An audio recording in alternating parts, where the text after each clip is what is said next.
राधे राधे। आज पावन पवित्र दिन है। आइए श्रवण करते हैं राई दामोदर की कथा। कार्तिक महीने में अगर यह कथा सुनी जाए तो बहुत सुंदर इसका परिणाम मिलता है। आइए आरंभ करते हैं। सबसे पहले गणपति गजानन का ध्यान करते हुए आप मेरे साथ बोलिए, ओम श्री गणेशाय नमः। दामोदर भगवान की जय।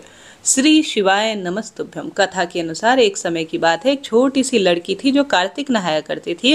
कार्तिक का महीना पूरा हुआ तो सब कहने लगे कि गंगा जी आए या यमुना जी जाए या हरिद्वार होकर आए। एक स्त्री बोली, मैं तो राई दामोदर भगवान को जिमाऊंगी। सबने पूछा कि वह कैसे होते हैं। स्त्री बोली, मोर मुकुटधारी हैं, गले में बैजंती माला है और हाथ में पीताम्बर है, ऐसे होते हैं राई दामोदर भगवान। वह लड़की अपने घर आई, भगवान की रसोई बनाई, मंदिर आई और साथ ही बोली, आओ मेरे भगवान, आओ जीमो भगवान, मेरे भगवान जल्दी आओ। भगवान नहीं मिले। मंदिर में, शहर में गई, जंगल में गई और जो है खूब पहाड़ों पर चढ़ गई, परंतु भगवान कहीं नहीं मिले। दिव्य आराधना, पूजा पाठ खूब कर लिया। भगवान को पुकारते पुकारते सुबह से शाम हो गई। भगवान लड़की को पहाड़ पर चढ़ते हुए बोले कि यह तो ऊपर जाएगी तो गिर जाएगी और मर जाएगी और मेरे सिर इसकी हत्या का दोष लग जाएगा, इसे दर्शन देने ही होंगे। भगवान ब्राह्मण का रूप धारण कर आए और बोले, बेटा चल, मैं तेरा भगवान हूँ तो मुझे जिमा दे। लड़की बोली कि नहीं, तुम मेरे भगवान नहीं हो। ब्राह्मण बोले कि तेरे भगवान कैसे हैं, उनसे जो है मुझे बात करनी है, मुझे उनका रूप बताओ। उसने कहा, मेरे भगवान तो मोर मुकुट वाले हैं, गले में बैजंती माला पहने हुए हैं, हाथ में पीताम्बर लिए हुए हैं। और साथ ही ब्राह्मण बोला, अच्छा तेरे भगवान ऐसे हैं? हाँ मेरे भगवान ऐसे हैं। अब लड़की के सामने अपनी चतुर्भुजी रूप भगवान ने दिखाया। सब लड़की खुश हो गई और बोली, हाँ तुम तो मेरे भगवान हो। अब आगे आगे वह लड़की, पीछे पीछे भगवान। भागते भागते संग सहेलियों से बोली, मेरे घर मेरे भगवान आ गए हैं। उनमें से किसी एक ने कहा, देखो इसके तो भगवान कैसे हैं, इसके भाग्य में भगवान के दर्शन लिखे थे, उन्हें हो गए। हे राई दामोदर भगवान, जैसे आपने उस लड़की को दर्शन दिए, जो भी इस कथा को सुन रहा है, समझ रहा है और कार्तिक स्नान कर रहा है, उस भक्त के जीवन में खूब खूब खुशियों के भंडार भर। प्रिय श्रोताओं, दामोदर भगवान से संबंधित अन्य जो कथन है, वाक्य है, जो कथाएं हैं शास्त्रों में जिनका वर्णन मिलता है, उनका भी आइए रसवादन कर लेते हैं। धार्मिक और पौराणिक मान्यता अनुसार कार्तिक माह को अत्यंत पवित्र और पुण्यदायी महीना बताया गया है। यह महीना भगवान श्री हरि विष्णु को बहुत ही प्रिय है। इस मास में भगवान श्री कृष्ण ने अपनी बाल लीलाओं से भक्तों को भक्तिभाव और समर्पण का संदेश दिया। कार्तिक माह को दामोदर मास कहा जाता है। दामोदर शब्द दो संस्कृत शब्दों से बना हुआ है। दाम अर्थात रस्सी और उदर अर्थात पेट, जिनका अर्थ है भगवान, वह भगवान जिनके उदर और रस्सी से बंधन हुआ है। भगवान साथ ही श्रीमद् भगवत पुराण के भगवान श्री कृष्ण की बाल लीलाओं का अत्यंत सुंदर वर्णन मिलता है। जब वह नंदगांव में छोटे बालक के रूप में लीलाएं कर रहे थे, तब एक दिन माता यशोदा उन्हें माखन चुराकर खाने पर पकड़ लेती है। भगवान कृष्ण बचपन में नटखट और लीलामयी थे। जब माता यशोदा ने उन्हें चोरी करते हुए देखा तो हाथ में छड़ी लेकर उनके पीछे दौड़ पड़ी। श्री कृष्ण भयवश भागने लगे, अतः मात्र स्नेह ने उन्हें जकड़ लिया। माता यशोदा ने जब उन्हें दंड देने का विचार किया तो भगवान श्री कृष्ण रोने लगे और अपनी कोमल आंखों से अश्रु बहाने लगे। यशोदा मैया ने उन्हें अनुशासन सिखाने के लिए एक ओखली से रस्सी द्वारा उन्हें बांधने का प्रयत्न किया, किंतु आश्चर्य की बात यह रही कि रस्सी हर बार 2 आंगुल छोटी पड़ जाती थी।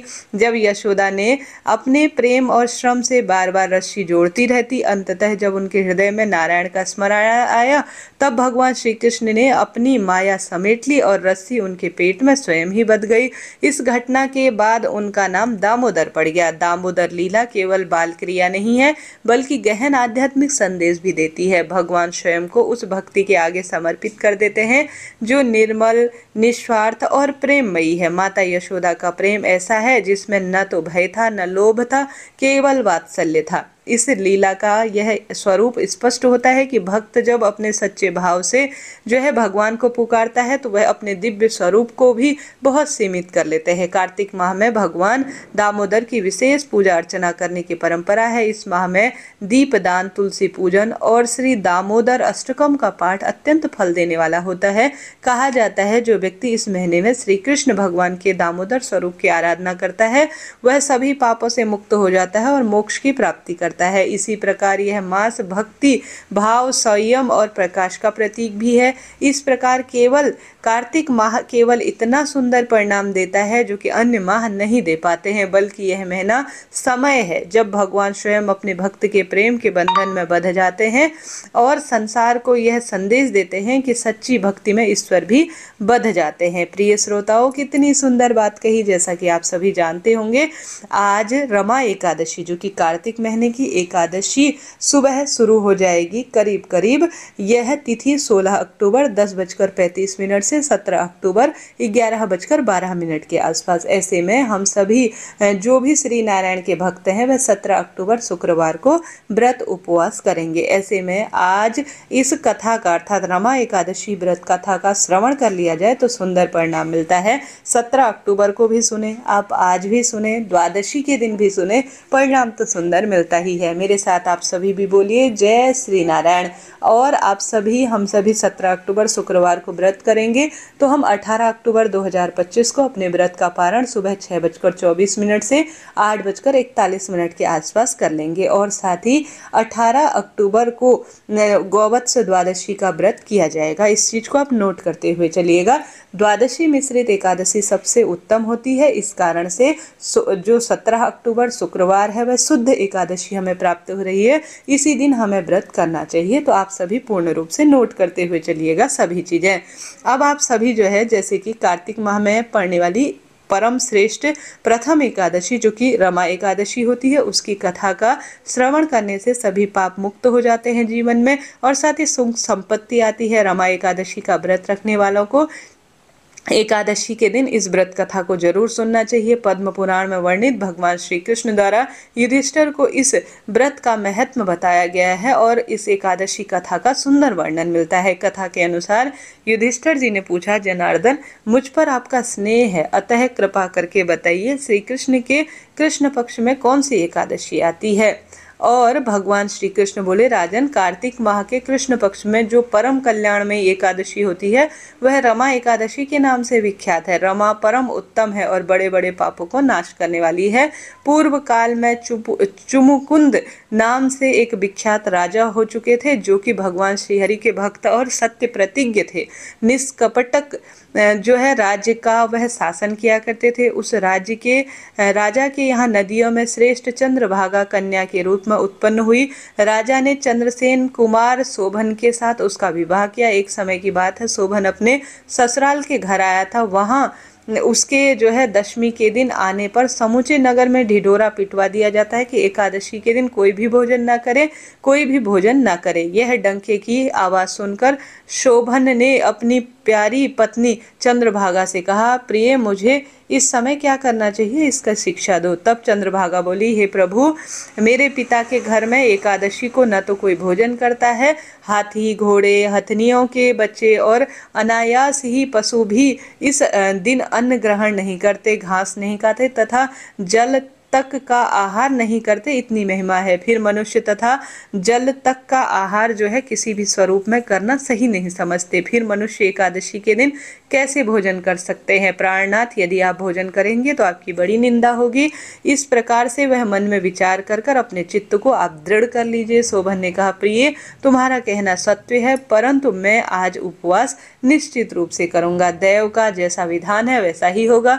भगवान श्री कृष्ण कहते हैं, इस प्रकार दृढ़ निश्चय करके शोभन ने व्रत का नियम पूर्ण रूप से पालन किया। उसके शरीर में भूख से पीड़ा होने लगी, अतः वह दुखी हुए। भूख की चिंता में पड़े पड़े सूर्यास्त भी हो गया। रात्रि आई जो हरि पूजा पारण तथा जागरण के आशिक्त भगवान विष्णु को सहर्ष रूप में बढ़ाने वाली होती है, परंतु वह रात्रि शोभन के लिए अत्यंत दुखी हुए और सूर्य उदय होते होते उनका प्राण अंत हो गया। राजा मुचुकेंद्र ने राजोचित काष्ठों से शोभन का दाह संस्कार कराए। चंद्रभागा पति का पारलौकिक कर्म करके पिता के ही घर रहने लगी। नृपश्रेष्ठ रमा एकादशी के व्रत के प्रभाव से शोभन मंदराचार्य के शिखर पर बसे हुए परम रमणीय देवपुर को प्राप्त हुआ, जहां शोभन द्वितीय कुबेर की भांति शोभा पाने लगा। राजा मुचुकुंद ने नगर में सोम समरमा नाम के विख्यात एक ब्राह्मण रहते थे। यह तीर्थ यात्रा में प्रसंग से घूमा करते थे तथा मदरांचल पर्वत पर गए। वहां उन्हें शोभन दिखाई दिए। राजा के दामाद को पहचानकर वह उनके समीप गए। शोभन भी उस समय द्विज श्रेष्ठ सोम शर्मा को आया जान शीघ्र ही आसन से उठ खड़े हुए और उन्हें प्रणाम करने लगे। फिर क्रमशः अपने वसुर जो राजा मुचुकुंद का प्रिय पत्नी चंद्रभागा तथा समस्त नगर का कुशल समाचार पूछने लगे। सोम शर्मा ने कहा, राजन, यहाँ सब कुशल है। यहाँ तो अद्भुत आश्चर्य की बात है। ऐसा सुंदर और विचित्र नगर तो कहीं किसी भी स्वरूप में नहीं देखा। बताओ तो सही, तुम्हें इस नगर की प्राप्ति कैसे हुई? शोभन बोले, द्विजश्रेष्ठ, कार्तिक माह के कृष्ण पक्ष में जो रमा एकादशी होती है उसका व्रत करने से मुझे इस नगर की प्राप्ति हुई। ब्राह्मण, मैंने श्रद्धाहीन होकर इस व्रत का सुंदर अनुष्ठान किया था, इसलिए मैं मानता हूँ कि यह नगर सदा स्थिर रहने वाला नहीं है। आप मुचुकुंद की सुंदर कन्या चंद्रभागा को यह सारा वृतांत कहिए। शोभन की बात सुनकर सोम शर्मा ब्राह्मण मुचुकुंदपुर में गए और वहां चंद्रभागा के सामने उन्होंने सारा वृतांत सुनाया। सोम शर्मा बोले, शुभे, मैंने तुम्हारे पति को प्रत्यक्ष देखा है तथा इंद्रपुरी के समान उनके सुंदर नगर का भी अवलोकन किया है। अब वह अस्थिर बतलाते हुए तुमको वहां स्थिर बनाने के लिए संदेश दे रहे हैं। चंद्रभागा ने कहा, ब्राह्मण देव, मेरे मन में पति के दर्शन की लालसा जग उठी है।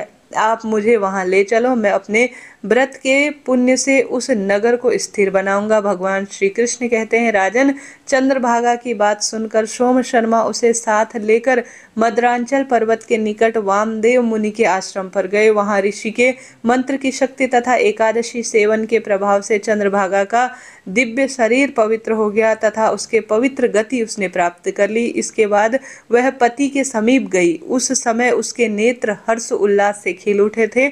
अपने प्रिय पत्नी को आता देख शोभन को बड़ी प्रसन्नता हुई। उन्होंने उसे बुलाकर अपने वाम भाग में सिंहासन पर बैठाया। इसके उपरांत चंद्रभाग ने हर्ष में भरकर अपने प्रियतम से यह वचन कहा, नाथ, मैं आपके हित की बात कहती हूँ, सुनिए। पिता के घर में रहते समय मेरी अवस्था 8 वर्ष से अधिक हो गई है। तभी से लेकर आज तक जो एकादशी के व्रत किए हैं और उनका जो पुण्य मेरे अंदर सिंचित हुआ है, उसके जो है प्रभ से जिस नगर कल्प के अंतर्त स्थिर रहेगा, अतः आप मनवांछित वैभव और समृद्धशाली रहेंगे।